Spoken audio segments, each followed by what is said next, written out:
welcome back. So today is August 2nd and we're still not at Disney, which is fine. Unfortunately, we also just canceled our annual passes because we know we won't be there until at least November.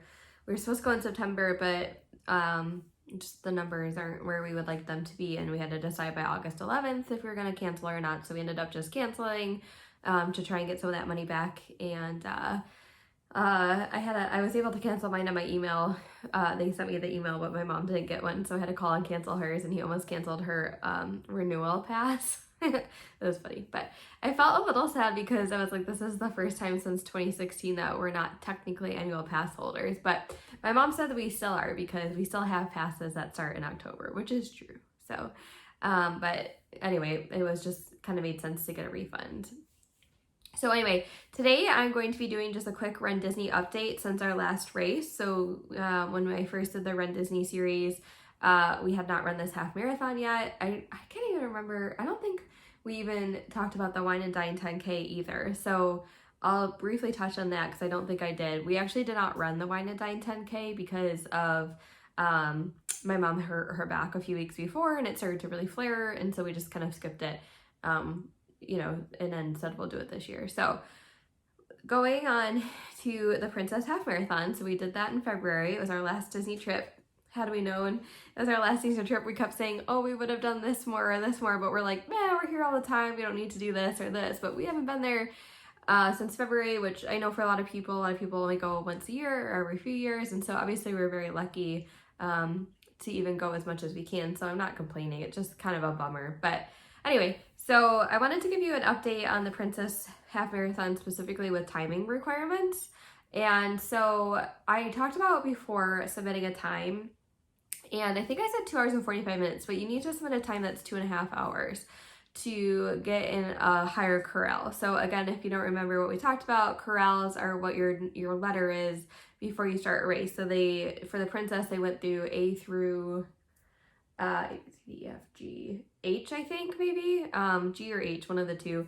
And so obviously the higher corral you are, the sooner that you start the race, and that type of thing. So if you want to be in corrals, I think it's like A through E essentially in the halves, at least is what it seems like. F, G, H, yeah. Then you're going to want to submit a time that's 2.5 hours or faster. And so either it needs to be a half marathon that you've run under 2.5 hours, or it needs to be a 10K that you've run in whatever, so like an hour and 15 minutes. So and this is actually the second time I've done this, but the first time I actually realized the mistake, and I'll tell you what happened. So I actually submitted a time for the Princess Half Marathon because I was always told that it was better to submit a time than not submit a time. And I think that's how it used to be, but they must have changed it. So oh my gosh, my eye is like not tracking again. Back to thinking I'm having a stroke. Anyway, so that's not true, essentially. So what happened was back in, I think it was January, end of January, beginning of February, we ended up getting our bib numbers. And when you get a bib number, you can look up what corral you're in. This is only for the half. If you're doing the 10K or the 5K, you will not find out what corral you're in until you pick up your bib. But for half, and I would assume probably the full, you can see what corral you're in before time based on your bib number. So we got our bib, and my mom and I were in the last corral, and my sister was not. She was too ahead of us, and the only difference between us was that we submitted a time and my sister didn't. So I submitted a time. It was our Princess 10K time, which was slow because we still had to take photos, but again, I thought it was better to just submit a time rather than not submit any time. So turns out that's not true. So essentially, if you don't submit a time, so you don't have a 2.5 hour, you just say, no, I'm not going to submit a time. You don't even click that button. And then what it will ask you is, what's your estimated finish time or like pace? And that's where you can kind of, I don't want to say cheat the system a little bit, but if you're looking to get into a higher corral and you can run that pace, I mean, you don't want to like say that you can run a super fast pace and then not be able to do it and keep up, but or at least, like be like, if you're gonna walk, like just go in the last corral, I don't know, whatever. But so you don't want to lie. Like I said, you don't want to like hurt yourself, or because you're surrounded by a ton of people who are running, and then the adrenaline gets to you and then you start running super fast, but you're not really at that pace. Anyway, so it will ask you what your pace is, and it'll go somewhere like, I can run this half marathon in 2:31 to 2:45, and then so on and so forth. Or is it going to take me over 3 hours, or over 3 hours, about 3 hours and 30 minutes, which I believe is the course limit. Or maybe it's like 3:45. But so that's how you get a higher corral if you don't submit a time. So we did not do this, but so like I said, my sister did. So she was 2 corrals ahead of us.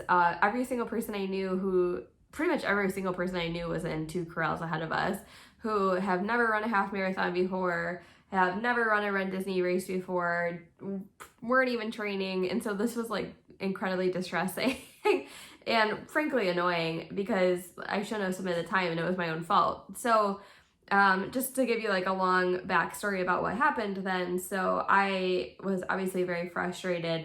The reason being, and I've talked about this before, but the higher corral you're in, the more likely you are to have more time on the course.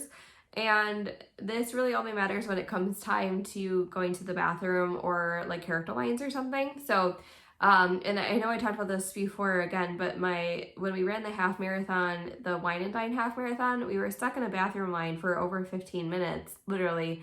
And that put us like super far behind, and we were in danger of being swept the whole time. And that was because we started off in the last corral and pretty much furthest back possible. And so we were really like kind of stressed out about that and like getting swept. And I don't know why, this is like always our biggest fear, that we're going to get swept. So it's not Disney who makes the corral assignments or the bib placements. It's actually a company called Time Tracking or Timeshare, something about, I think it's tracking or Time Track, I think is what it's called. And so I emailed them and was like, hey, like what the heck, I know all these people who've done this and that, and haven't even trained or have never run a race or definitely are planning on walking, and there are 2 corrals ahead of me, like what's up? And I know I submitted a time, but I thought it was better to submit a time. They kind of emailed me back like, yeah, tough luck. And so I don't know, it was a very stressful situation. My mom and I were both very anxious about it. So a little tip, and this isn't happening to everyone, and they I don't think they really are, they kind of frown upon it, I think. But when I was at the expo, when we were at the expo picking up our packets, my friend Christy had told me a few days ahead, or a few weeks beforehand, that she had heard on a podcast that if you go and ask them to change your corral and you explain that you've run several Disney races, or that you really can, or you misunderstood, that they may consider moving your corral up. So my mom and I went in to ask, and the lady was saying no, essentially, like you can't move up your corral. But then we kind of like begged a little bit and we kind of like threw a bunch of reasons at her. We're like, well, what about the bathrooms? And what about this? And my mom's like, I'm 65. And I was saying we've ran like multiple half marathons before. This is definitely not our first one. I know I can run faster than this. And she finally caved, and thankfully she moved us up a corral. So that is possible, but they were not doing that readily. So, I mean, I know a lot of people in line who kind of asked and didn't push the situation, and they definitely were like, no, you can't move, and that was it. So I'm not saying like be obnoxious about it. I think really the only thing that helped us truly get our corral placement up was the fact that we have run multiple other Run Disney events. I think if it was your first one, they would have said no, or if you only ran 1 or 2, but we had ran several, and she finally agreed to move us up. So that was good. But to avoid the situation, you want to make sure that you're putting a pacing requirement or a time that you think you're going to finish, as opposed to submitting a time that's slower than 2 hours and 30 minutes. So that's the moral of that story. Also, the half marathon, the Princess Half Marathon, had way more bathrooms than the Wine and Dine Half Marathon, so that was nice. I mean, there were tons and tons of bathrooms. The race was beautiful. The course was fine. It's the same course it always is, but we hadn't run it since 2015, so we didn't really remember it. There are definitely parts of the course that are pretty congested and you actually have to walk. And this is like around the TTC and that kind of area. So just keep that in mind. It was really cool to see some of the backstage stuff. I don't have a ton of video from that race, but I'll throw in a few bits that I do have.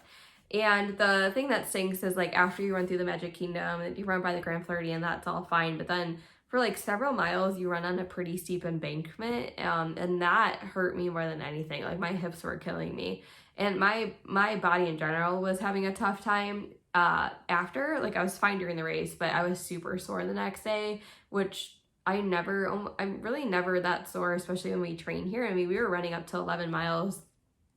We never made it past 11 because it was too icy and cold here in Buffalo towards the end of our training, but I've never felt that sore.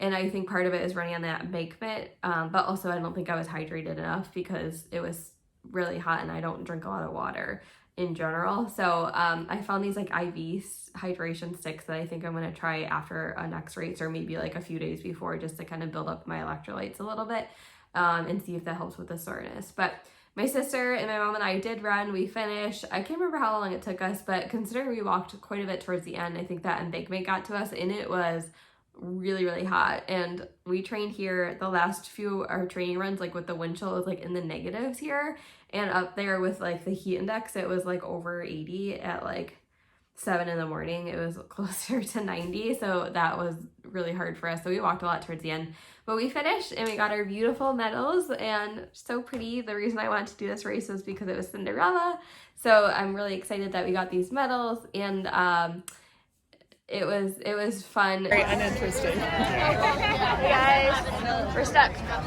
We're stuck in traffic. But we've made it past mile 3. We made it past the 5K, so that's good. We're in the Magic Kingdom. Woo! Hey Castle. I'm trying to run, I really am. Hello, Castle. We're in backstage Epcot. I don't know why this video is going upside down, but here we are. My mom's here too somewhere. She's back there. Ooh, we're almost done. Almost done. And then time for snacks. I can hear you. Oh, here she is. She's here. Now we really are in Epcot. There she is. Here we are towards the end. Whew. We should hit 13 any minute now. You know, we were like, I think towards the end, I keep saying I wanted to run a marathon. I want to run a marathon. And I finished that race and I was like, I don't know how I could run another 13 miles after this. But again, training is different. So I'm still kind of on the fence about doing that. And we also weren't really sure about running another half marathon. Yeah, we signed up for the Princess Half next year. We actually were trying to get the challenge, but it was sold out very quickly. I tried 2 times. I tried the DVC and the annual pass day, and then I also tried the next on the regular registration day, and I couldn't get it either. So we'll just be doing the half, which is fine. I'd like to do a challenge eventually, but I guess that's not in the cards. My feeling is that because the race has sold out very, very quickly this year, that either more people are in that Run Disney Club than I thought, because I think they get early access to signing up for events, or they're limiting it because they're not sure what they're going to do about COVID. So that brings me to my next topic, which is the virtual races. So my mom and I were signed up for the Wine and Dine 10K. This was supposed to be our makeup 10K for the 10K that we missed when we last year, because my mom couldn't run because of her back. And so we signed up for this one to do, and we just got word about a week and a half ago that they are switching it to virtual and canceling the race. So we had a few options, well, 2 options. You could either cancel your registration and receive a refund, or you could change it to virtual, and you get like some virtual stuff like a playlist and mile markers and finish line stuff, and a gift card depending on what race you're doing. So I think we're getting like a $30 gift card or something. So this is kind of dumb, and I probably wouldn't recommend it, but my mom and I are doing it virtually. And the reason I say it's kind of dumb is it is an exuberant amount of money to run this virtually. I mean, you're paying still like pretty much the full price, with like the exception of the $30 we're getting in gift card. However, it is Villains theme, and I was really excited to do a Villains themed race, and the medal is Ursula, like the 10K theme is Ursula, and I dropped my remote, but let me grab that real quick. But I just really wanted an Ursula medal, and my mom and I talk about Disney checks all the time, and Disney checks are like when we do try new things and do new things, and we give ourselves like this fake check and mark in our brains, and we're like, well, might as well do it for a check. So we are still training for the 10K. I mean, loosely, it's only August, and it's not till November, but we'll just kind of fold the 10K training into the half the half training. We'll give ourselves like a week off after the 10K, and then we'll go to full on half marathon training. Just hoping that this winter is a little bit better, or not a little better, or about the same as last winter here, because we actually lucked out fairly well with being able to run most of our long runs outside, except towards the end there, which we only ran a few miles here and there. And I'm just hoping that by the Princess that we were able to actually run a race, because I would like to run the race. If it came down to they changed that one to virtual as well, I wouldn't do it. It's one thing to run a 10K virtually. I mean, it's in around here, but it would just be really, really super annoying to run a half marathon around here, especially like in the winter, and it wouldn't be that exciting. So we would definitely probably just cancel that one. But hopefully it doesn't get to that point. So our November one, we may or may not be in Florida for still, because obviously we planned this whole trip for this Florida race, this November race. So we'll see what happens. If we can go, we're going to run it there. If we can't go, we'll run it here. So if we run it there, we're staying at Wilderness Lodge right now, but I have a ton of DVC points that I need to blow through. So I might move us somewhere else and then maybe be able to run. It'd be cool to, like, if we were on the boardwalk somewhere and we could run like to Hollywood Studios and back, although that's only like 2 miles. It's only a 10K, so we could do that a few times or run around the boardwalk. But if we're at Wilderness Lodge, there's also good places to run there. There's the running trail that connects the Wilderness Lodge to Fort Wilderness, and then like just being able to run around Fort Wilderness. So there's tons of options. So it'd be really, really awesome if we could do it there. But we're just not getting our hopes up about being able to go to Disney at all, unfortunately, this year. Although I really, really, really hope we can go New Year's Eve, even if there's no fireworks. At first we said maybe that we wouldn't feel like going if there were no fireworks, but now we're just like desperate to get down there because we haven't been there in a while and we just miss it so much. So, I think that's it for my Run Disney update. I tried to make this one a little bit shorter, which it's still going to be like 20 minutes probably by the time I put clips in, but I just wanted to touch on the virtual part of it and also the time sharing aspects of it. And I think that's it. My mom and I just came up with the next idea for my video, and it's going to be our top 10 Disney World pools. So stay tuned for that one. See you next week.